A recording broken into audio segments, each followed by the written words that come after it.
מיטל אשבל, מחולון, עובדת באפימיל כגלובל מרקטינג דירקטור. אפימיל היא חברה שמספקת פתרונות של חומרה ותוכנה לרפתות. Automating Dairy Farm, זה אנחנו. לעבוד בקיבוץ אני חושבת שזה משהו ששמר על האותנטיות של החברה ועל הצביון שלה. אני תמיד אומרת שאני מגיעה לשם, או שהם אומרים עליי, הנה העירונית הגיעה. או שתכף יצחקו עליי עוד שעה, מי בא עם עקבים לרפת, כן?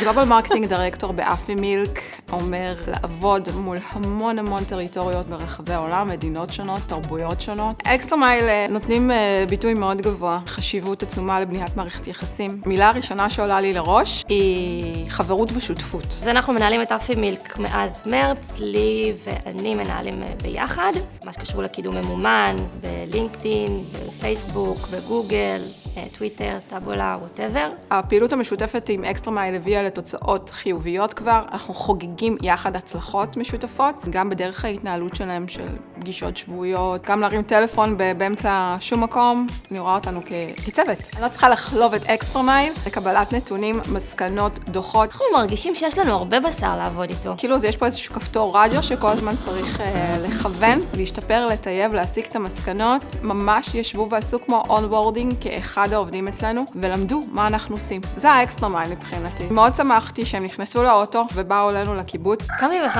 בבוקר, כולי גמורה, נכנסתי לאוטו, לא מניע, המזגן לא עובד. מקווה שהיה להם יום כיף. אחר כך שעתיים בפקקים, עד אפיקים. הם ראו שהם באו המלטה. לא יודעת למה שינה לא התחילה לעזור שינה אני חושבת שהיא ככה מפקסת אותנו, ולפעמים מביאה את הכפה בראש שצריך. חדה, מקצועית ועניינית. אקסטרמייל מאתגרת אותנו בכל הנושא של שלבי התהליך, מהרגע שהליד נכנס עד שהוא הופך לקאש.